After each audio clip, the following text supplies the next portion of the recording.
वतीने याची अधिकृत उमेदवारी सुद्धा राष्ट्रीय अध्यक्षांच्या उपस्थितीमध्ये या ठिकाणी मी घोषित करत आहे.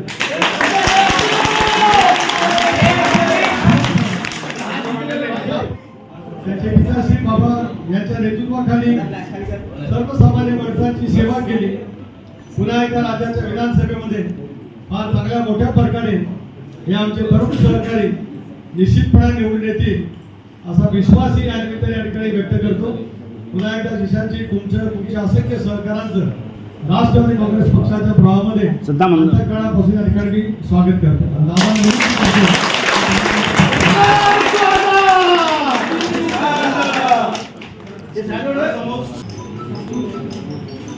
करून टाकले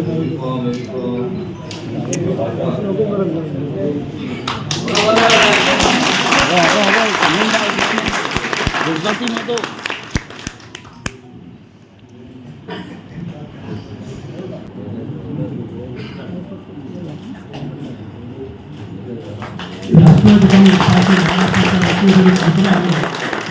दोस्तों, रियल न्यूज़ ऑफ इंडिया में आपका स्वागत है। आज जीशान सिद्दीकी ने एनसीपी में प्रवेश किया है। अभी देखना यह है कि महाविकास आघाड़ी से जो इनके ताल्लुकात थे और जो इनके पास पावर था वही एनसीपी में भी जीशान सिद्दीकी को पावर मिलेगा। इस बात की जानकारी के लिए हम जीशान सिद्दीकी से पूछेंगे कि एनसीपी में इनका प्रवेश हुआ है तो आगे इनकी ताकत बढ़ेगी या आगे इनको और कोई सपोर्ट मिलेगा। इस बारे में जानकारी करने की कोशिश करेंगे। हमारे चैनल से बने रहिए।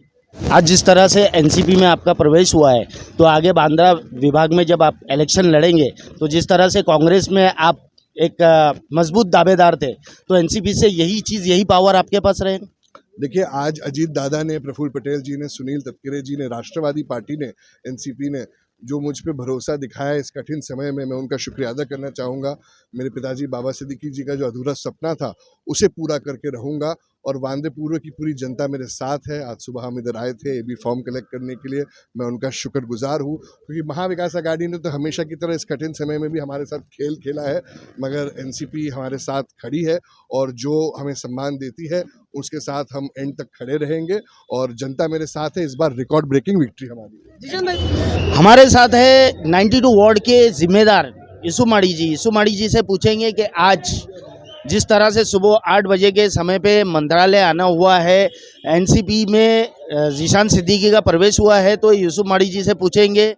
देखिए, ये हमारे जो आमदार है जीशान सिद्दीकी जी, आज उनका प्रवेश हुआ है क्योंकि ये काफ़ी दिन से रुका हुआ था, समझो उनको आज जाना पड़ा। 92 वार्ड में और पूरे 176 विभाग में एक भूमस फैलाया जा रहा था कि जीशान सिद्दीकी नहीं लड़ने वाले हैं, तो इस बारे में क्या बोलेंगे? देखिए, वो जिनके बेटे हैं उन्हें पहले से बाबा सिद्दीकी को शेर बोला जाता था क्योंकि वो 48 सालों से हर लड़ाई उन्होंने लड़ी है, तो वो एक शेर का बेटा है। और जो लोग इस तरह की रूमर फैला रहे थे और फैला रहे हैं, तो वैसे लोगों को ये करारा जवाब होगा क्योंकि आने वाले कल के अंदर जो है वो जब वो मैदान में उतरेंगे तो कौन भागा और कौन रहा वो दुनिया को सामने दिखाई देगा। कुछ समय पहले हम जीशान सिद्दीकी जी से मिले थे तो उनका कॉन्फिडेंस लेवल बहुत हाई था और ऐसा लग रहा था कि बस मैदान में उतरने की तैयारी है और आवाम उनके साथ है। इस बारे में क्या बोले? देखिए, ये बहुत दुख वाला सवाल है क्योंकि उस वक्त जो था उनके पिताजी का उनके सर पर हाथ था। मरहूम शहीद बाबा सिद्दीकी जी तब हयात थे और आज वो नहीं है, तो कहीं ना कहीं एक परिवार के अंदर से लगता है कि कुछ अगर किसी के जाने के बाद तकलीफ़ तो होती है। और आज उनका कॉन्फिडेंस ऐसा नहीं है कि कम हुआ है, और बढ़ेगा क्योंकि उनके पिताजी का सपना था और वो पूरा करने के लिए ज़रूर वो और ज़्यादा जोश में लोगों के बीच में आएंगे और जनता भी उन्हें उसी दिल और जिस तरह से 2019 में उनको प्यार मिला था, इस बार उससे ज़्यादा लोग मोहब्बत करेंगे क्योंकि आज उनके सर पे उनके पिताजी का हाथ नहीं है, तो जनता को ही उनके सर पर हाथ रखना पड़ेगा। और ऐसी कठिन घड़ी में उनको जो सपोर्ट हम दे सकेंगे, जनता दे सकेगी, वो कोई नहीं दे पाएगा। यूसुफ माड़ी जी, जहाँ तक हमारी जानकारी के मुताबिक मरहूम बाबा सिद्दीकी जी से आपके करीबी ताल्लुकात रहे हैं, बहुत ज़्यादा अपडेट के बारे में, कोई काम के बारे में आपसे रिलेटेड बहुत सारी बातें होती थी, तो आपके लिए उनका क्या एक ख़ास मोमेंट है जो आपको परेशान करता है और आने वाली चुनौती से आपको या तो आगे बढ़ाता है या डैमेज करता है? इस बारे में क्या बोलेंगे? देखिए, मरहूम शहीद बाबा सिद्दीकी जी मेरे जितने करीब थे जैसे 92 वार्ड से शायद ही किसी के करीब थे। वो मेरे गुरु भी थे, मेरा उनके साथ 28 साल का रिश्ता है। जब मैंने राजनीति शुरू की, मतलब जब मैंने शुरुआत की, जब उम्र थी मेरी हमारे सामने भी काफ़ी बार फ़ोन आया था आपको। हाँ, तो वैसे वो जब भी उनको मतलब कुछ भी बात हो या कुछ हो तो वो ज़रूर मुझसे फ़ोन करते। सुबह 5-5 बजे तक हमारी बात होती थी। आज वो दुनिया में है नहीं, लेकिन ऐसी चीज़ है कि वो याद तो रहती है। इंसान चले जाएगा लेकिन उसकी यादें ज़रूर रहती है। तो हमें एक जानकारी मिली है कि जो आखिरी मोमेंट, आखिरी समय होता है, वो आपकी गोद में या आप बहुत करीब थे। इस बारे में क्या बताएंगे आप? देखिए, जिस दिन वो शहीद हुए उस दिन वो मेरी गोद में ही थे। मैंने ही उनको लेके जाके गाड़ी से हॉस्पिटल तक मैं उनके साथ था। लेकिन तकलीफ़ ये थी कि हम बचा नहीं पाए उनको। एक इतना कीमती जो मुसलमानों का एक रहबर था, वो चला गया। तो आपको ये चीज़ फ़ील होती है? तकलीफ़ तो मुझे सारे लोगों को फ़ील होना चाहिए, मैं अकेला नहीं हूँ, क्योंकि वो ऐसे इंसान थे जिन्होंने मतलब हर गरीब हो या कोई भी हो, उन्होंने किसी में भेदभाव फ़र्क नहीं देखा, उनकी वो मदद करते गए। और मैं उनको तो मतलब जब वो कॉरपोरेशन लड़े, मैं उस टाइम से उनके साथ था। दत्त साहब के साथ जो सफ़र उनका था, दत्त साहब चले गए, फिर उनकी सुपुत्री प्रिया दत्त जी के साथ उनका सफ़र शुरू हुआ। उसके बाद बहुत तकलीफ़ के बाद उन्होंने कांग्रेस को छोड़ा। वो आज भी मुझे सारी चीज़ें थी। मैं जब उनके साथ था तो मुझसे जब वो एनसीपी ज्वाइन कर रहे थे, उन्होंने सिर्फ इतना बोला, तू चल रहा है ना? मैंने बोला, सर जहाँ आप वहाँ पर मैं। आज इतनी तकलीफ़ क्यों हो रही है कि भारत नगर, ज्ञानेश्वर नगर, ये जो लड़ाई थी वो कहीं ना कहीं अधूरी लग रही थी।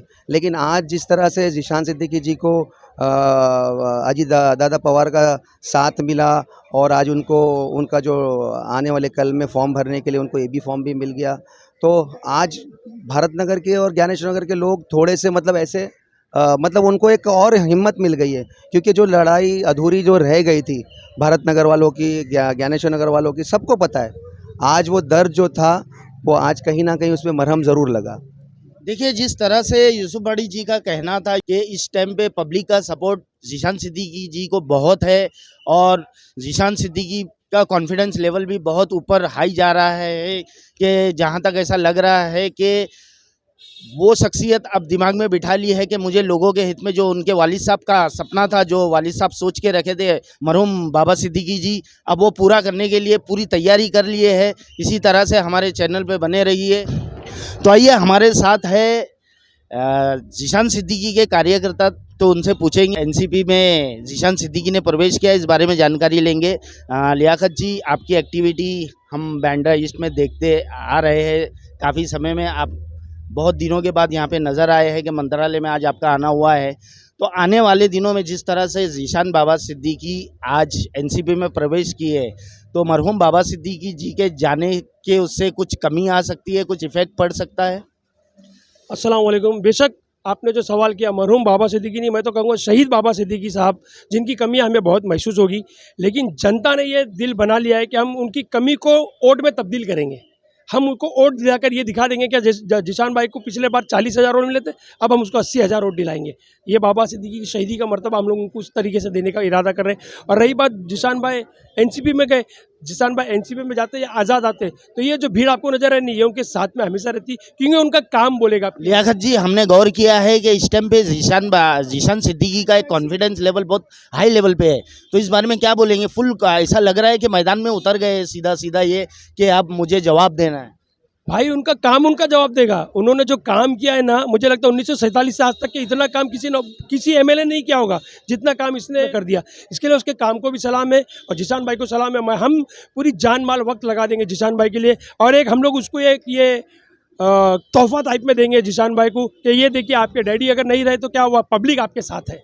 देखिए, लियाकत जी खुद एक जोश में नज़र आ रहे हैं, तो ऐसे हर कार्यकर्ता यहाँ पे नज़र आ रहे हैं कि पूरा जोश है, और ज़ीशान सिद्दीकी का कॉन्फिडेंस लेवल भी भरपूर है कि इस तरह से मैदान में उतरूँगा और मुझे जनता से उम्मीद है कि मुझे जिता के लाएंगे। देखिए, जिस तरह से ज़ीशान सिद्दीकी ने अपनी विचारधारा बताई, अपनी बातें रखी है जनता के सामने, खास करके 176 असेंबली के लोगों के सामने, कि मेरे साथ जनता जुड़ी हुई है, मेरी जीत पक्की है, और इनका कॉन्फिडेंस लेवल बता रहा है कि ये फुल तैयारी करके मैदान में उतर रहे हैं।